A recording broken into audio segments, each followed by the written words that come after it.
Welcome everyone to episode number 2 of the Bonk3r5 podcast. I have my special guest, Kim Thelen, with me, otherwise known to me as Aunt Kim. Is there anything you want to say? Say hi? Or? No, just hi everyone. Glad to be here. A little bit nervous. This is my first time doing a podcast. Yeah.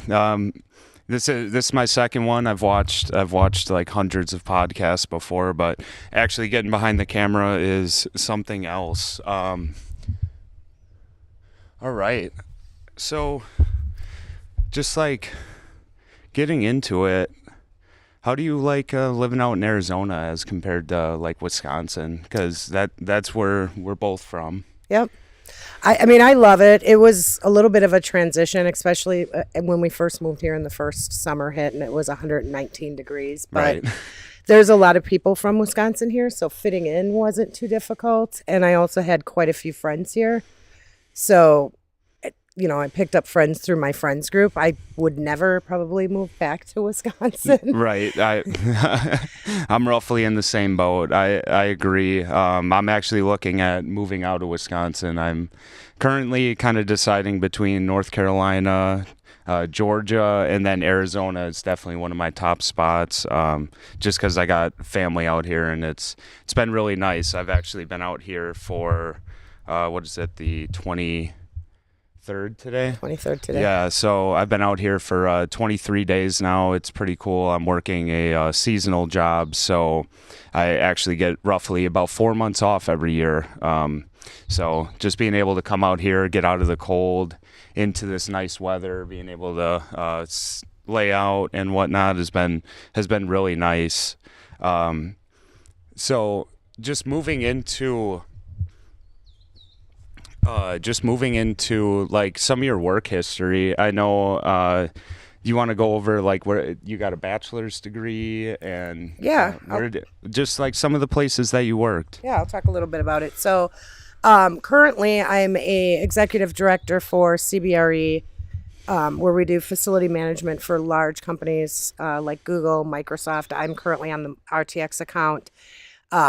I have my bachelor's degree in management and communication. I got that, I don't know, maybe 20 some years ago while I was working. So I started my career as a receptionist at an architect firm and just kind of worked my way up. Worked there for about 5 years, moved into some low-level project management, and then knew I wanted to go work for a large corporation. The main thing was just really to have a company pay for my college. Yes. Yeah. That's, I mean, that's important. For me personally, I would not, I guess I'll say I wouldn't personally pay for college. And luckily for me, I went to the military. I got my bachelor's degree in accounting. So I think it is really important, especially like maybe if you're thinking about going corporate or moving up in the corporate ladder, getting that degree and getting that initial start to your corporate career life. Yeah, I think degrees help you at least get your foot in the door, right? I mean, where I work, a lot of people don't have degrees and they've worked their way up, but it takes them a little bit longer. So, yeah, I mean, I joined Johnson Controls. That was one of the largest companies in Milwaukee. And so worldwide company, right? Yep. Global. And so like when I was in Milwaukee, I looked at some large companies and started applying and got my foot in the door at Johnson Controls. I started as an admin assistant and then just kind of worked my way up there. I was there for about 13 years. My last position was regional strategy and change management director, which is actually what brought me to Phoenix. My company paid for my full relo. Wow. Did that for about a year here, and then CBRE recruited me. So, and CBRE. So they actually recruited you then? They did, yeah. Someone I knew through Johnson Controls went to work at CBRE and then came and recruited me. And I was really hesitant to go because I had kind of worked my way up through Johnson and they took really good care of me. But it was a global opportunity on the Microsoft account. And so I decided to take the leap. And honestly, I've never looked back. I worked a lot more hours at Johnson Controls, a lot of overtime. And CBRE is very work-life balance focused. Yeah, So I can relate with that. Me personally, I worked at KPMG for a little over 8 months. I kind of figured it wasn't really right for me just because I did work so many hours just on salary, and it staring at a computer, staring at Excel and the different work papers that I had to use for about 10, 12 hours a day really got to me, and that's what got me in the space of painting parking lots. yeah, that's funny because today at work it was kind of quiet of meetings. Yeah. Andrew can tell you all that I'm in meetings from the time I log in until the time I log off, and it was not a heavy meeting day. So I was looking at spreadsheets today, and I found my eyes like closing, and I thought of you and when you were doing your accounting job at Yes. KPMG, and I'm like, yeah, I can see how this would suck. Yeah, I mean, I understand. You got to start out somewhere and work your way up. That was, for me personally, that was my third career. So I was in the United States Army for 4 years. Then I did A-line kind of on and off, or not on and off, during summers while I was going to school at UW Milwaukee. And then after that, worked at KPMG for a little bit and went back to A-line. Funny enough, I did actually have offers from EY, Deloitte, and KPMG. Decided to pick KPMG for the people, and I guess the people not got me fired, but Everything happens for a reason. I don't Yeah. think you would have liked EY or Deloitte because they're very consulting. So you're doing the same thing over and over for Yeah. companies, and it's just like cookie cutter. So Yeah, I think definitely a next path maybe for me, kind of looking into more of like industry accounting, taking a step back, not working the 60, 70-hour weeks during the busy season, and being able to, like you were talking about, have that work-life balance. absolutely, especially if you're going to have kids someday. You don't want to be working all the time. Yeah. Currently no kids for me, but definitely want Knock kids in on the wood. future. Yep. Definitely want kids in the future. Yeah, I guess we can move into that. You have how many kids? Well, I had two. I Yes. have one now. So I have a 30-year-old daughter who lives out here in Phoenix, and then I had a son who passed away in 2019 when he was 21 years old. Sorry to hear that. Thank you. Yes. Yeah, I mean, his name, Tommy Vaughn, and he was a really cool guy. Did some boxing, was planning on going to the Navy, had a lot of goals and aspirations, but unfortunately left this earth a little early. Actually, tomorrow is the 7-year anniversary of his passing. Right. So yeah, always thinking about him, always talking about him. So for you think like talking about him, it really helps. Just like it helps you personally as compared to not. Yeah, I feel like it. I mean, when he first passed, talking about him a lot was something I couldn't even really control because it was just like he was there in my life and then he wasn't. And so it was like he just got ripped out of my life and it was really hard for me. And so the most therapeutic thing for me was talking about him. And now talking about him just helps me to remember the memories, Right. how close we were, how much we loved each other, and just keeps his name around. Exactly. And the do you want to explain maybe like some of the closeness of the relationship? If, to my understanding, he was living with you at the time and everything like that. Feel free if it is too it's much. fine. Like Yeah, no, we were super close. I mean, as a matter of fact, my husband's friends would always be jealous. They're like, oh, we wish we had that kind of relationship with our mom. Kind of reminds me of you and your mom's relationship. Right. He would tell me things he probably shouldn't have told me. I do the same with my mom. Yes. Yeah, but I liked it because I could give him advice on things, and for the most part, he took my advice. I mean, sometimes he didn't like my advice, and we'd argue about it, but for the most part, he took my advice. We did boxing together, so we started out. Yeah, that is so interesting. Getting into that. Yeah, we got into it just because, like, I went through a divorce after being married for 18 years to his dad, and when we got divorced, he was kind of going down the wrong path. Tommy was starting to get in with the wrong crowd and just do things he shouldn't have. Right. And so Right. my dad boxed when he was younger. He said, hey, get him into boxing. It's very regiment. So I did. And Tommy, again, a lot like you, when he would get into something, he was all in. And so we just started out going there together to train and get in shape. And then he ended up wanting to be on the fight team, and the coach took him under his wing. Incredible. Yes. Yeah. So we did that. We would do a lot of stuff together. He liked high quality stuff, high end name brands. So we did a lot of shopping together. We would just go hang out together. If we didn't have anything to do on a Saturday, we'd take a ride, go out to the Grand Canyon, go hiking, just do whatever. And so, we were very close. Yeah, that I mean, and you alluded to, the closeness comparatively, like, to my mom. I was the same way Tommy was with you, Kim. I talk to my mom every day. I call her every day. It's really important to me. Having an impact so close to me has made me realize, hey, I need to get out there. I need to contact as many people as I can and just make sure they're doing good. Or another thing, that I kind of lead into and I'm passionate about is veteran suicide, and kind of just the stat out there that veterans 22 veterans a day commit suicide. So. And leading into that, I was almost one of them a couple years ago, and fortunately enough, got on some medication, did some intensive work, working on like getting out in this nice weather while it's really cold, because seasonal depression is a real thing. And it's really important to me to just, whatever, anyone out there, if you got a hobby, you got anything, just kind of lean into that. Don't consume yourself with just work or just family. Have a little bit of balance in everything. That's just kind of some of my advice out there. I mean, do you have any advice on kind of like getting through major loss? Yeah, I mean, I don't know. You just have to take it one day at a time. I know that sounds so cliche, but Right. You do, because you can't speed it up and you can't stop it.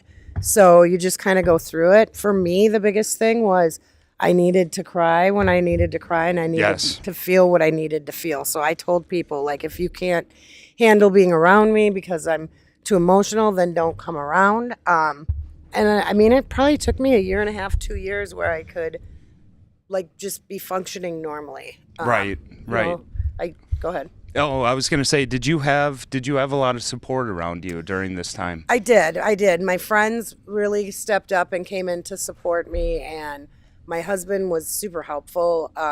We had just got married 1 month to the day before Tommy passed. That's a big undertaking. It was a lot. We went from like being super high to super low, but he was very patient and understanding and just supportive, and really helped carry me through that. So, it's important that you have those people who will sit and listen and just let you talk, right? People are always like, I don't know what to say when someone's grieving. Really, the person who's grieving doesn't need you to say anything other than maybe you're sorry, but they more just want you to listen. Maybe something along the lines of like just having a presence there, knowing that there are other people out there caring about you. Because I've been to deep, dark places in my head, and I'm sure you went there after such a loss like that. Absolutely. It was important that I had people around and wasn't alone. And so even for a period of time, my husband quit his job and stayed home for a few months, because right afterwards it was very shocking, and I felt suicidal. Even though I have a daughter and I knew I wouldn't do anything, I still felt a lot of despair and just very suicidal. And so he was around, and then we had friends who would come like in the evening and kind of give him a reprieve and sit with me. Yeah, it's important to have people out there to like tag in and tag out and really be there to support you, because I know the whole game plan, it's funny, like the whole game plan I kind of had was I was going to go to the military, get out, come out to Arizona here, potentially like get a house or get an apartment, move in with Tommy, and we were gonna kind Yeah. of do our thing. You came shortly before you went into the military, and that was the plan. And unfortunately for you too, it wasn't too much after you got out of the military that Tommy passed away. Yes, yeah. I guess from my perspective of it, when I first found out, I was just in pure shock. I didn't understand. I didn't know how to process it. About a week later, it just randomly hit me. I bawled my eyes out. I like to always. I got a faith. I believe in God. I believe in Jesus. So, I also. I also feel like I carry a piece of Tommy with me, or try to. I guess that kind of helps me a lot with the coping mechanisms and seeing little things going on in life, and I don't know. I I feel think the you were same. talking. Yeah, I mean, like last week when you and Justin's my husband, when Andrew and Justin brought home some of Tommy's stuff that we had in a storage shed, and I was going through it, and like 5 minutes later, I got in the car to go to the gym, and my son's best friend texted me and said, "I'm sorry, Mom," and it kind of freaked me out, and I called him and was like, "Why did you send that?" And he was like, "Oh, I accidentally butt dialed you on FaceTime," and then we just started talking about what a coincidence it was, and he was like, "Oh, that had to have been Tommy coming Yes. through me." And then today, I was talking with one of my coworkers about Right. tomorrow's Tommy's, anniversary of his passing, and all of a sudden my son's that same guy messaged me today and was like, "Hey, when did you want to get a bunch of people together and start going through some of Tommy's clothes?" And I was like, "What made you message me that?" Right. And he was just like, "I don't know. I was just thinking about it." And I said, "Do you remember that tomorrow is his 7-year anniversary of his passing?" And he's like, "I totally forgot." And then again, he was like, "See, that's Tommy again telling me, like, check on my mom." So Right. there's stuff that happens like that all the time. And I have the same feelings as you do. Like, So through this, you've gained. It seems like you've gained a lot of like extended family from. Yes. And just so, I mean, I guess for all the viewers to know, like, Tommy didn't pass from suicide, but he passed from just doing silly stuff that we all do when we're in our 20s. Exactly. Yeah, I was there. So Someone gave him what he thought was a Percocet, and it ended up being laced with fentanyl, and just took his life. right. And so I don't even know where I was going with that. No, but no. No. That's the thing. I mean, it is sad, and this was at a time. This was February of 2019. We had no idea fentanyl was out there. I messed around with some stuff when I was younger, and saying like. Yeah, I messed around with some stuff that when I was younger, and moving on from that, I feel fortunate and lucky, and I feel like someone was watching over me and keeping me alive. And unfortunately, I had to have a huge realization in my life that I need to course correct and. Right.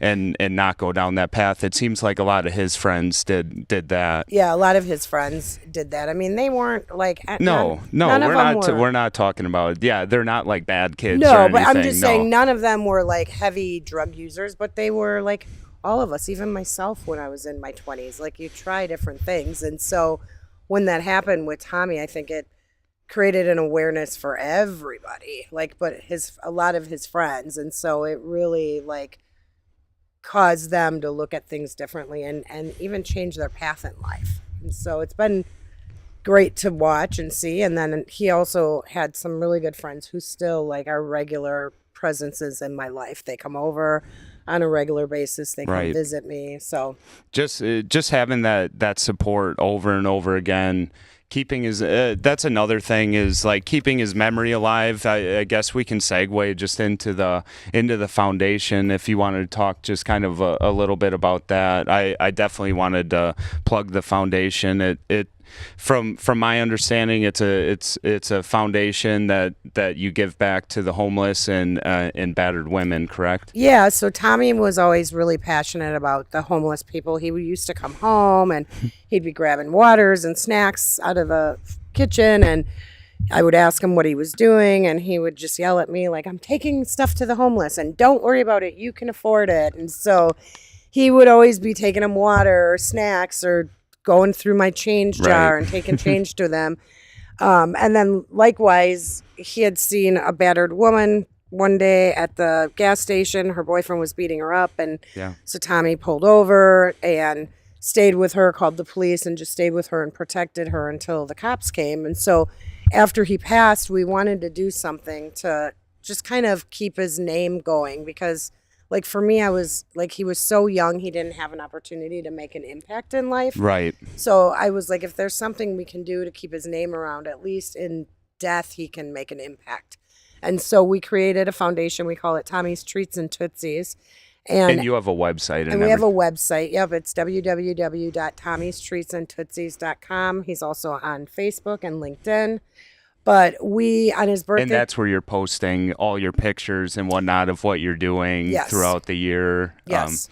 Is there any major events that you really do throughout the year? Yeah, so it's usually on his birthday, which is December 18th, so a week before Christmas. We go down to neighborhood in Phoenix that has a lot of homeless encampments, and so we hand out care bags, and they have like snacks in it, chips, bottled water, candy cane, fruit snacks, cookies, just different things for them to eat, and then also like socks, gloves, chapstick, blankets, razors, combs, soap, things that we take for granted, but that they need. And so, and we put them in like cinch bags with his logo on it. So people have started to get to know us.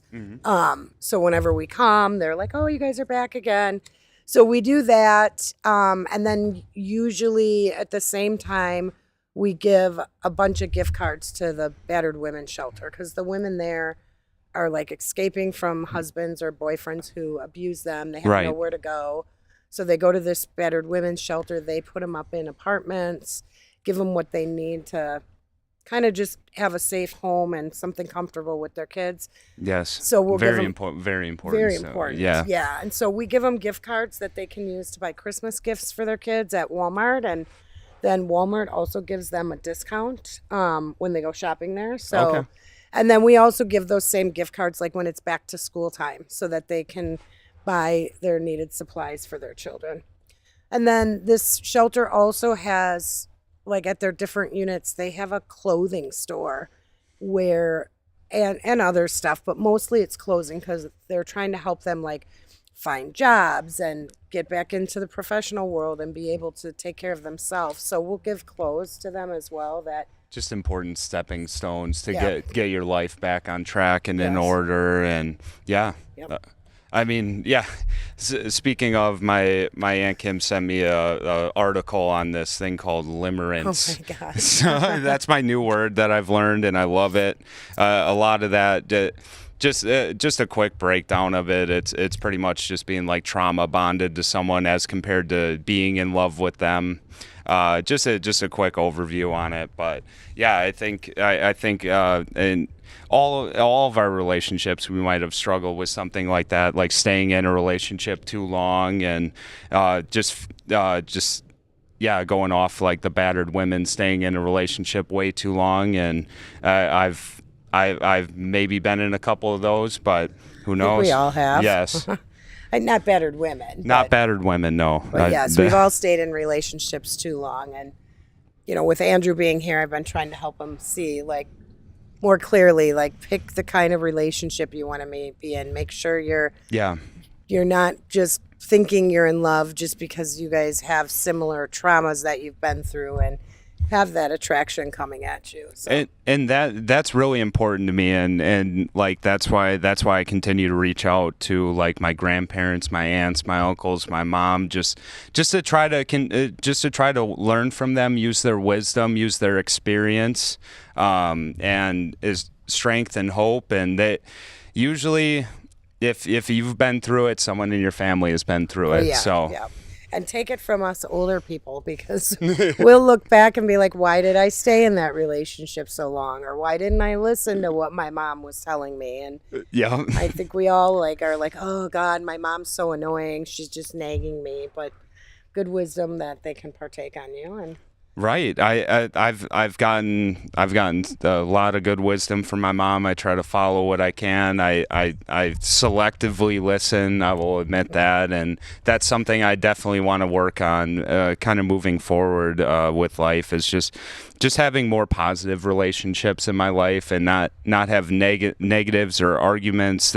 That's something that I've kind of struggled with because I grew up in a household that did deal with kind of like a lot of arguing and whatnot. And not saying my parents are bad at all. They're great parents, great people. They were just young at the time. My mom had me at 18 years old.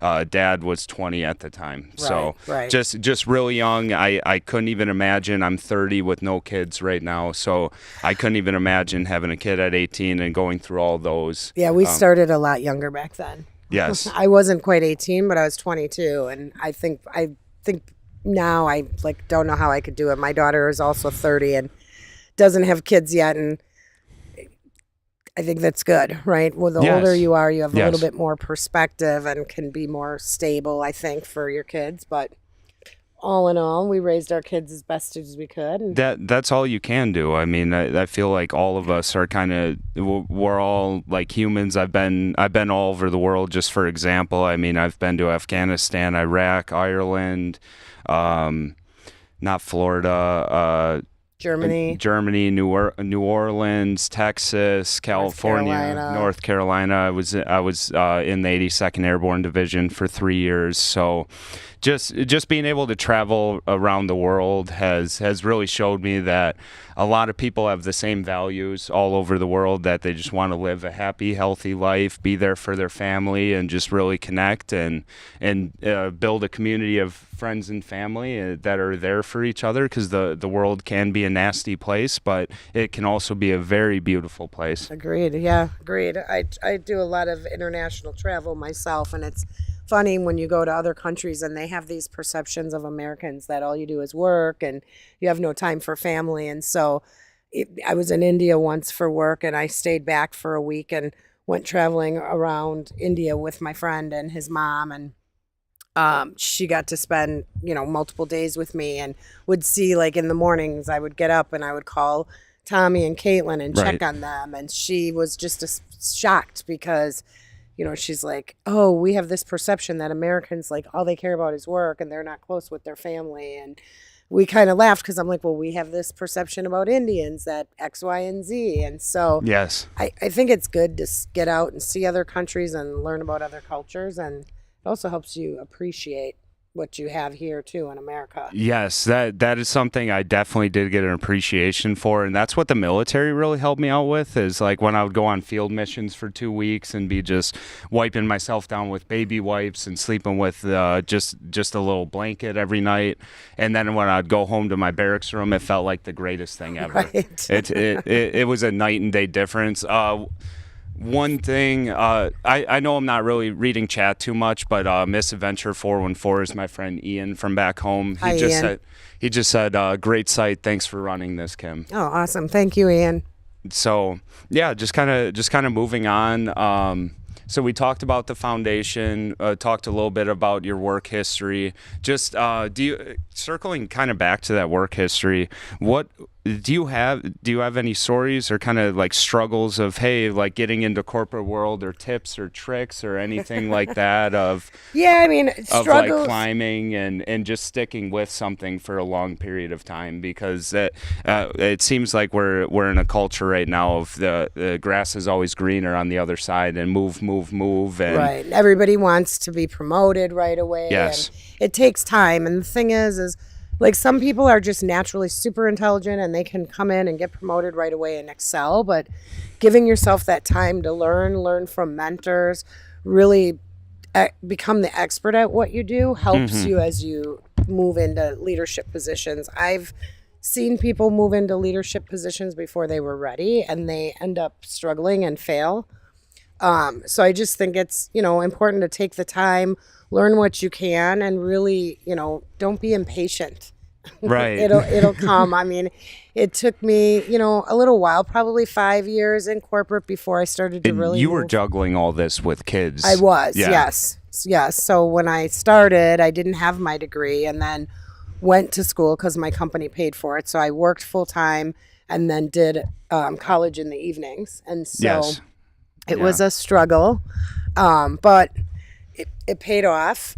And I had a lot of good mentors, right? And so you have to not be too proud to say what you don't know and ask questions and ask advice and also listen when, there was times where I would have like my leader say, hey, you're a manager now. You can't be going out drinking and partying with your employees. And Right. as much as you want to get mad and defend yourself, like you have to listen and kind of take a step back and be like, okay, well, how could that be perceived? And Yeah, take the step back, detach, and kind of figure out like a good course of action moving forward. yeah, and don't be afraid to throw your hand up for something, right? When you work at large companies, there's always special projects that they need someone to help with and things that would be outside of your regular duties. And don't be afraid to volunteer to get involved in those because that's how you're going to learn and grow.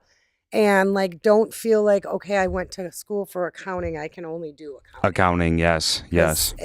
You can do a lot of things. And so you've got to find your passion on what you love. And so, try different things, try different roles, go for things that you feel might be outside of your reach because Did you do that during your like journey through the corporate world? Absolutely. I would take a leap and try something that was what I hadn't normally done, right? I always was like more in operations type of roles.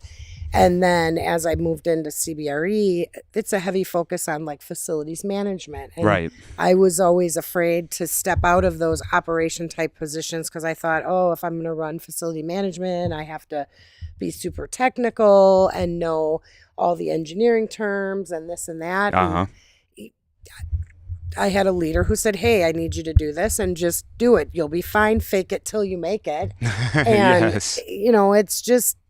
it's all leadership, right? And all being able to manage people. And what you don't know, you'll learn just from the day to day. So, don't be afraid to take a leap. And if you don't succeed, oh well, then you go back and do. Was there something any else. times you were like doing some like training or going through? I know we've talked about like the different tools that we have nowadays, such as Copilot, Zoom. I mean, you name it, we got it. AI out there. Right. I don't know exactly where I was going with that, but Yeah, I mean, I don't know where you were going with it either, but I will just say, like, when I first finished college, I was like, okay, I'm done with college. Johnson Controls isn't promoting me as quick as I want. yeah. I'm going to go apply for jobs external. So I did. And I ended up getting a job at US Cellular that was probably like 2 or 3 levels before. This was between CBRE, Yeah. CBRE and Johnson Yeah. Controls. So I Okay. worked at Johnson, left Johnson's, came back to Johnson's, then went to CBRE. Got it. Okay. So I got out of college and I was like, I have my degree. I should be making way more. And so I interviewed externally, did really good, got a job that was probably 2 or 3 levels higher than what I was at. And it was just a disaster. The company Right. was a disaster. And I had to take a step back. And rather than failing, I just went and talked to them and said, hey, you guys are not a very mature organization yet. You're messy. I don't want to stay here and like affect my image or reputation. Right. And so I gave my resignation. I gave them a month notice and then ended up going Which is very respectable. I mean, by the way, most people, you give the 2-week notice, but giving that month notice, giving them that time to really find the right person to fill your role. And yeah, and I ended up going back to Johnson and then did end up moving ahead quite far after that. But so just don't be afraid too if you try something and it's not working to say. And even circling back to that company and getting a new perspective. I mean, I've even thought about, because with me personally, the way that I left the door open with KPMG. Right. So there is always that shot of like, hey, let's give it another shot, and you've proved it. Right. I tell people all the time, don't burn your bridges, right? People do it all the time in work and in personal, and it's just, you shouldn't burn your bridges because you never know. Things come full circle. 100%, 100%. Like just being able to move forward, circle back. I mean, that shows a lot of strength as well, because most people, when they fail in something, they'll never go back to it Right. again. Yeah. That And I mean, I wouldn't say I failed, but I was failing. not failed, No. not in that way. I don't mean like failed, like you failed, but it just wasn't the right fit for you at the time. Right, and that's what I was going to say. Like, I hadn't failed yet, but I knew I would if I didn't take a step back and go back to where I was and get more experience. So, I mean, and I've had people who've worked for me that I've given them opportunities. I saw potential in them, but then when they got in the position, they were really struggling. And I would tell them, like, hey, maybe you're not ready yet, right? You did Right. great in the interview, but you're struggling with, X, Y, and Z. And, big thing for me is try to work with them, coach them. But then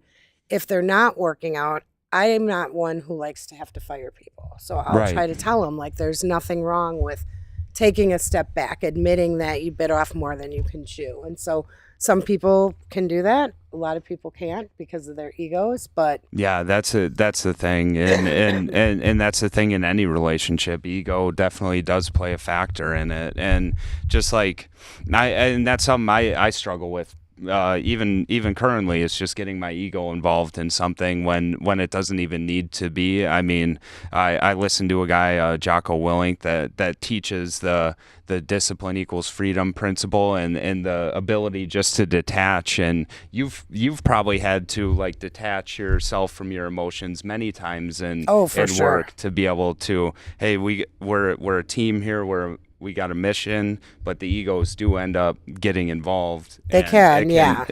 And it can take a project and make it so much more difficult than what it needs to be. Absolutely. And as you move into leadership, I think it's even more important to leave your ego at the door because you have people on your team, they're all competing, right? Everybody wants a promotion, everybody wants to Right. move ahead. And so you're emulating for them what a leader looks like. And so Right. I think it's important that you do leave the egos at the door. And it also helps you when you're addressing issues with your team where there's egos coming into play. And that's one thing that I will say the U.S. Army really helped me out with is basic training is pretty much just break you down to build you back up as a team and realize, hey, we're all the same team here. Whether it's the last person, the first person, we got to get everyone across the finish line because that's really important. Well, yeah, and every player on the team has a role, right? You can't do Yeah. it without all of those players. So No, that is so true. That is so true.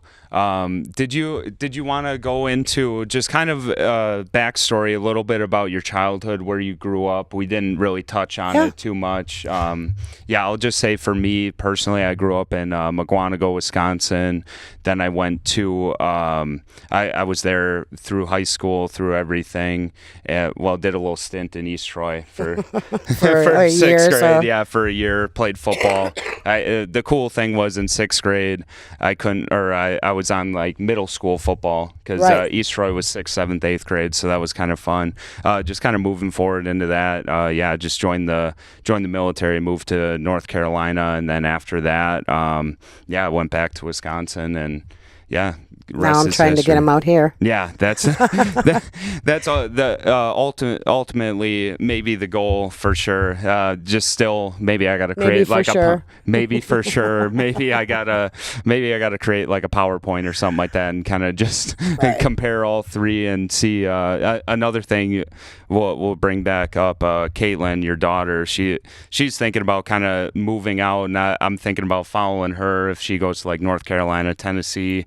Like you were saying, just kind of having at least some family around to Right. be able to help out. I mean, she's not thinking about having kids soon. I'm thinking about having kids relatively soon. And just having that family around, like you said, is Yeah, I really think that's supportive. important. I grew up in Wisconsin as well. I grew up in town called Muskego, Wisconsin, for most of my childhood. I think early years I was more in Milwaukee area, and then grew up and graduated out of Muskego High School, and then as an adult, moved to more Bayview area, had a house there for Right. a couple years, and then ultimately landed in Franklin, was there until I was about 39 and had the opportunity to get relocated and fully paid relocation. So I jumped at the opportunity.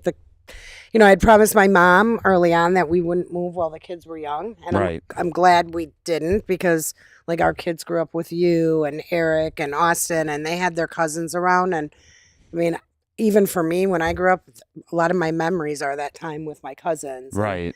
bonding together. But So important. So Yeah. important. I mean, that brings up, speaking of childhood, that brings up a memory of, for me personally, when I got my tooth knocked out when I was younger. And funny enough, it was by Tommy. He was just swinging a bat. He threw the bat backwards, hit my mouth. My tooth comes out.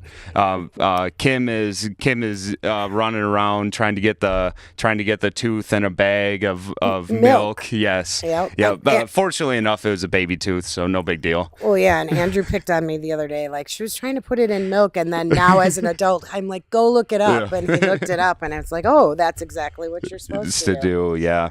I mean, I know like a lot of our teachers were talking about it, like you're not going to have a calculator, you're not going to have anything with you. And now it's funny enough, coming full circle, we got phones on us, we got calculators.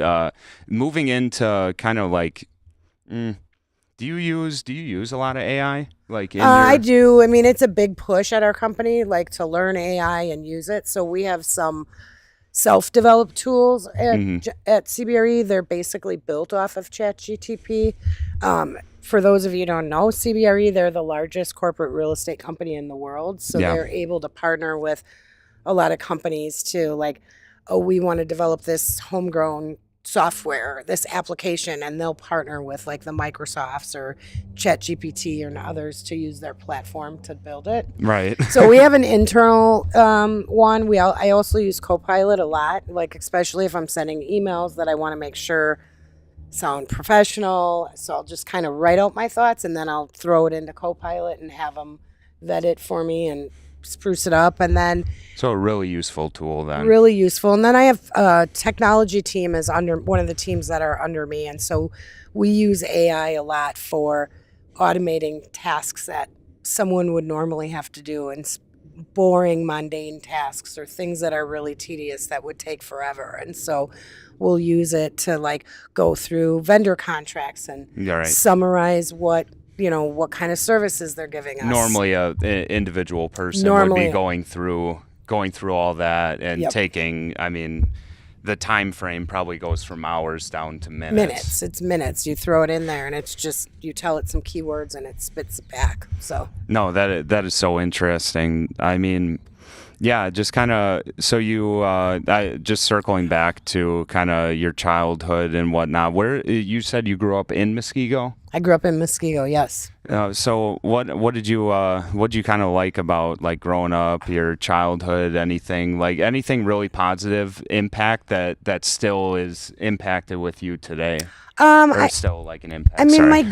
my mom's mom was a huge presence in our life. She didn't live too far from us in Muskego. Right. And she was like, my parents were very strict, and probably rightfully so, because I broke all the rules. Yes. But my Same. grandma was the one that I could go to and talk to about stuff, where she would go talk to my mom and dad and make it like so that they were agreeable with things. Right. So that was really impactful for me. And then also, like, they had more money, my grandparents did. And so if I wanted to go on a ski trip with school or wanted to go on vacation or something, they paid for it for us. So that was a huge... Really fortunate in that sense. And like, even though, like, childhood is like so important, so pivotal. I mean, that's something I've always kind of been scared of, is like, even though, I had a great childhood, like I'm like terrified of like getting my kids in therapy or something like that. Like I don't want to do that. But then I look at it in a sense of, hey, I do just want to have kids and move forward and just try my best, because that's all I can do. Well, right, and our world is... Am I allowed to swear on here? Yeah, you are. So our world is fucked up, right? So Yep. just because you have to go to therapy or your kids have to go to therapy, that's not even like a bad sign of you were a bad parent, right? There's just... They could have went through other traumas in their life or Right. something. Yeah. Right. Or you could have gotten a bad relationship and you're trying to stay with the parent. And so, Right. the other parent, so that they're not from a broken family or whatever. So, like, therapy was a big part of when I grew up. My dad was a terrible alcoholic. His whole family was alcoholics. My Right. mom had alcoholism on her side. And, Same thing in my family. Yeah. yeah. And I think that without the therapy, I could have gone down a different path as an adult. And so I commend you for doing therapy. And Thank you. Thank you. Yeah. I mean, that's something I do. I do on the, currently I'm on like a weekly schedule of it. And what it does is it allows me to just like get a third party opinion from someone that's a professional in it. And that's usually who I like to take a lot of my advice from someone like a professional is I consider someone that's mastered something or put like 10,000 hours into something. right. Is you're a professional in that, and that's 10,000 intentional hours, not Right. 10,000 like escapism, like you're Well, and then you're there- not thinking of you're thinking of something else while you're like, yeah, I did that like as a kid. I would be thinking of something else and I was playing a video game. I Right. wasn't necessarily like intentionally playing Well, it. and then you're also talking to someone who doesn't have a vested interest one way or another, right? Like if you and your mom are having a disagreement, Yes. she's going to think one way because you're her son and she wants to protect you and she wants you not to, go through maybe stuff she went through, and you're thinking of it a different way. And so you're just going to butt heads. And so having that third party who is not vested in it at all can Yes. sometimes tell you like, hey, you're being an idiot and that's not the right thing to do. Or they can help you see the perspective of the other person that maybe you're not seeing. No, exactly. I've seen something kind of out there where like couples will go to their therapist individually and then they'll just come back together and talk about what their therapist said to each other. So now it's the therapists arguing with each other, Right. and not the couple. Your That was Uncle pretty Tom and I did that because we couldn't be in therapy together without fighting. right. And so we each saw a separate one and then would come together like once a month and do it. And so then you had the therapist. Any tips and tricks, kind of, I guess since we're on the relationship subject, like any tips and tricks for keeping like I mean, I know you've been married, what, 7 years now? 7 years, yep. And happy marriage, right? Yeah, I mean, I think a big thing is, and I tell Andrew this all the time, like being aware, like if you're in a relationship and you're fighting all the time and you're not getting along, just being aware of what it is that you're fighting about, right? Because when he talks to you about limerence, Yes, his new that's my favorite buzzword. word. Yeah, I'm sorry. I'm gonna be saying it probably on stream a lot and whatnot. It's all about trauma bonding, right? So we'll meet someone who's gone through the same kind of garbage we have, and then it's like, oh, we're in love because we have so much, in common. And then after that initial like infatuation stage wears off, you start finding that you're fighting a lot. So I think it's really important that you find someone who compliments you, and Right. like marriage is all about being patient and compromising mutually. Like one person can't always be doing the compromise. You both need to compromise on things. You also have to be willing to listen to the other person's point of view. If something you do upsets them, you might think it's stupid, but if you just take the time to listen and talk through it, then you usually can find a solution. No, like- that is so helpful. Thanks for the tips. I Yeah, and appreciate it. Andrew will keep asking me like, "Oh, when did you become so nice? You used to be so crabby when when you were younger." A, kids make you crabby, Yes. but B, a lot of it is just the relationships you're in and learning how to be more mature in those relationships, right? Like yes. Justin, my husband now, he's very patient. We talk through things. So he's kind of taught me, even though he's younger than me, 15 years younger than me. 15. Well, that's fine. Yeah, that's totally fine. We he's- know many couples that do that. I read something yesterday on Instagram. You can divide your age by 2 and add 7, and that's the age you can date. So he's 4 years older than the age I could date. So Wow, that is so interesting. That is my first time hearing this. So anyways, yeah, just, learning to be patient and talk through things is helpful. Like yelling doesn't accomplish anything. Yeah, and that's something I've definitely struggled with in some of my past relationships is getting emotional and then yelling at each other, and it just turns out worse than being able to. What I'm trying to work on now is when it does escalate to that, because yeah, you're in an intimate relationship, emotions are going to get involved, jealousy, whatever you name it is going to get involved, and just taking that step back and taking 10 minutes to and say, hey, just need to separate here. I really think this will help, taking that 10 minutes away and then coming back together and maybe having that conversation. Or I'm sure I've seen it. I've seen it in my parents' relationship where my dad will go out to the garage or something like that. Mom's either in the kitchen watching TV, whatever she's doing, and then coming back together and having that honest and open conversation. Yeah, just time to take a cool down. Like you work out and you work out hard and you need to take a step back at some point during that workout and do a cool down. Like yes, you've been coming to my boxing class. Yeah, that's been so fun. I getting back into, and sorry to cut you off. No, it's okay. But getting back into fighting, I've been doing it. Well, not really in high school, freshman to junior year. I did MMA. I did some kickboxing and Brazilian jiu-jitsu, and I really enjoyed it. And I really think what it did is it helped me get set up for respecting people in the military. Yeah, and just having respect for that. And I was in a very traditional gym where we had to bow in and bow out of like our dojo area, as some would say. But it was a very traditional type of experience, but it was good. It's all about respecting each other, having fun, not hurting each other,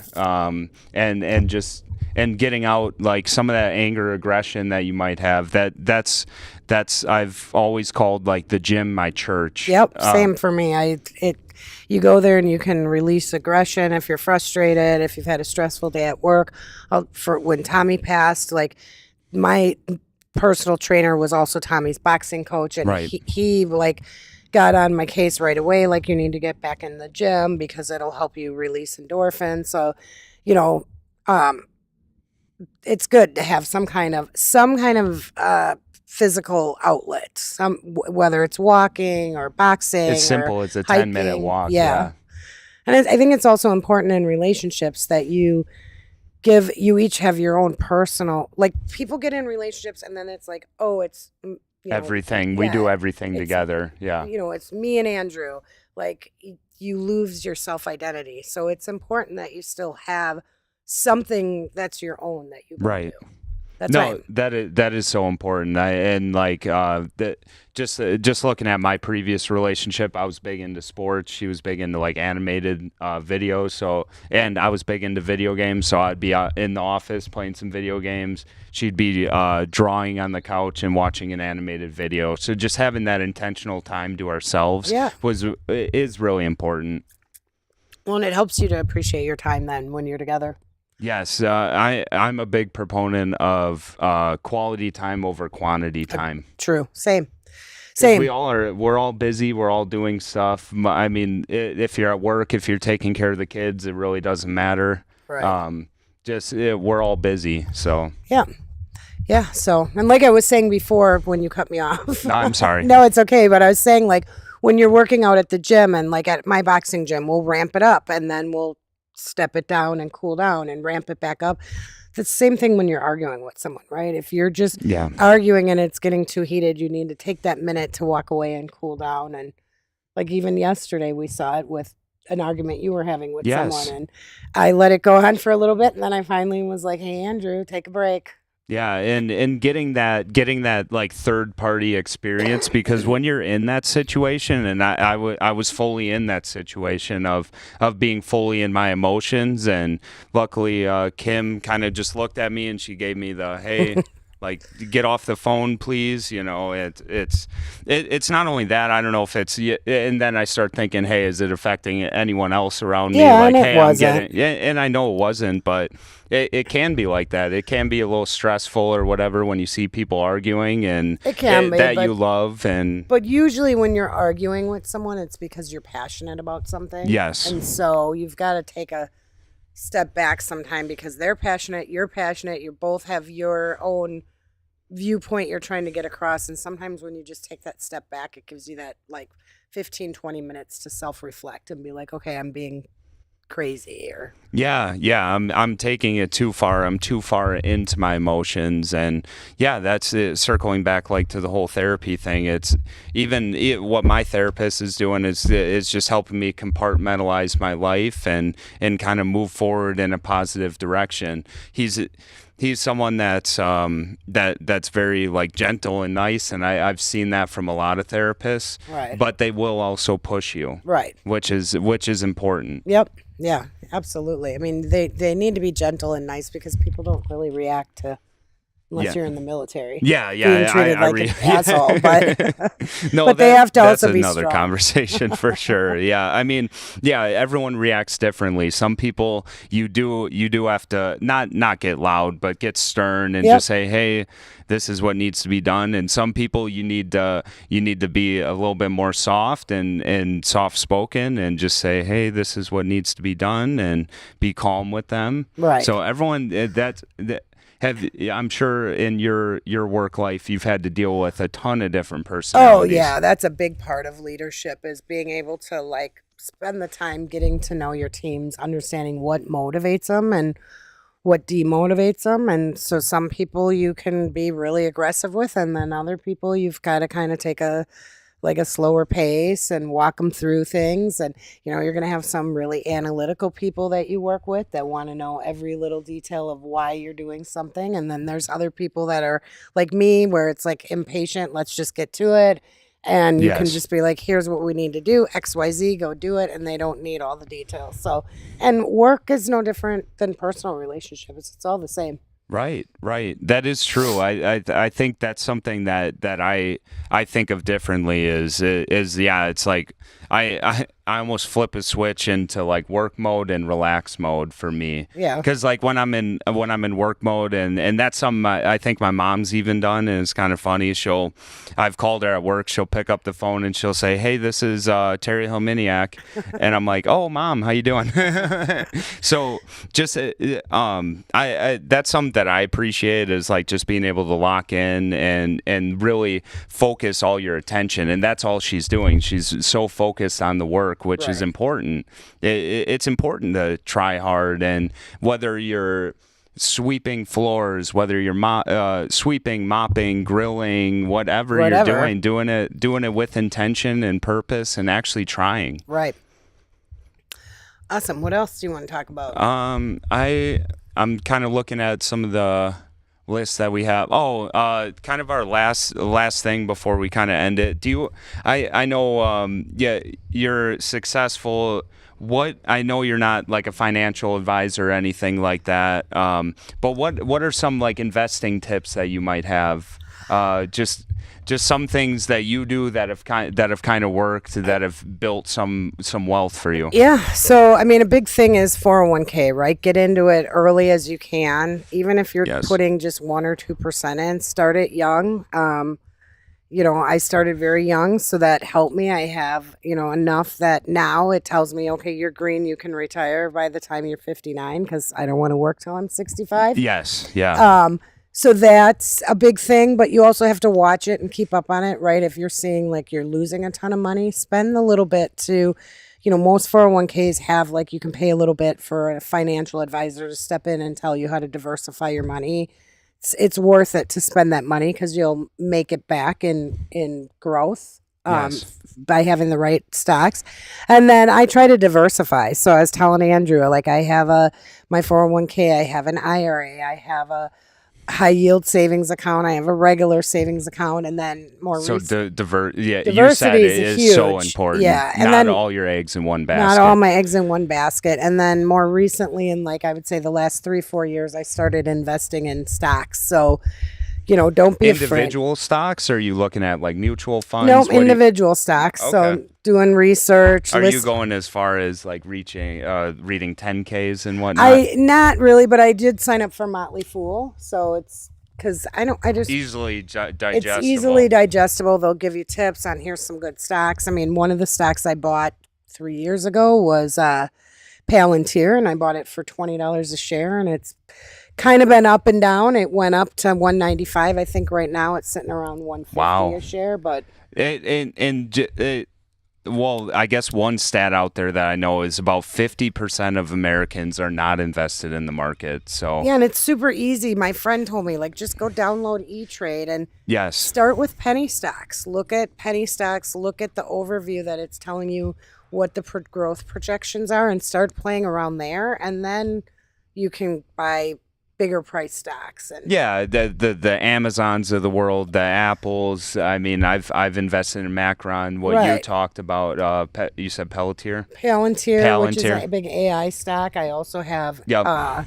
Novo stock. I have a couple of the Ozempic stocks, which have been going like crazy because everybody's using it for weight loss. So So you're doing a lot of your research before you actually dive into, because when you own a stock, you're owning a part of that company. yeah, and you have to watch it, right? You have to. I don't suggest checking it every day unless you're a day trader because Right. it'll drive you crazy. It goes up and down.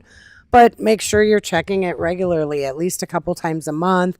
You're watching the stock market. Like if they're going to have a huge drop in a day, you want to make sure you know of that. So, you can move things around if you need to. But Right. Yeah, just super important tips. Thank you. yeah. And then saving. Saving, Yeah. yes, yeah, saving up. I in the military, I'd watch not Gordon Ramsay, Dave Ramsey. He teaches like financial literacy and whatnot, and his biggest thing is saving up 3 to 6 months of expenses, and anything after that, you're actually kind of losing money because inflation every year goes up on average 3%. Right. So keeping too much money in the bank account isn't bad, and you talking about the high yield savings account, which gives you, I mean, what, 5 to 7% roughly? Yeah, about 5%, way more than you'd get from a general savings. So I try to keep enough in savings, like Andrew said, 3-4 months, so that if there's an emergency, and not everybody, especially when you're young, it's going to take you time to build that Yes. up. But just everybody's got direct deposit now. Have $50 a check put in a savings account. Something Something. small, Yeah. something small to save up. And I've ran into many issues, car issues. I know other people that run into medical bills. So I Yep. mean, the list goes on and on.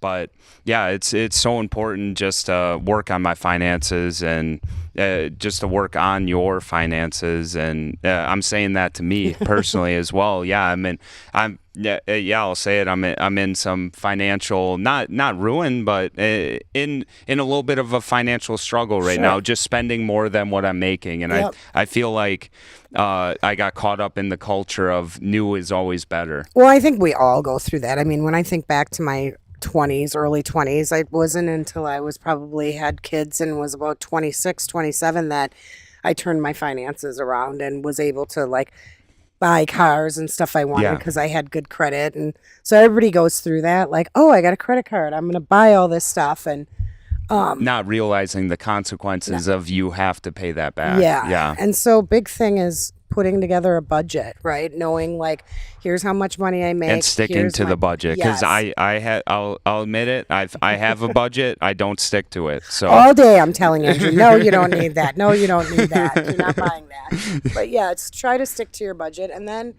when you do save up enough to buy yourself something nice, you appreciate it even more.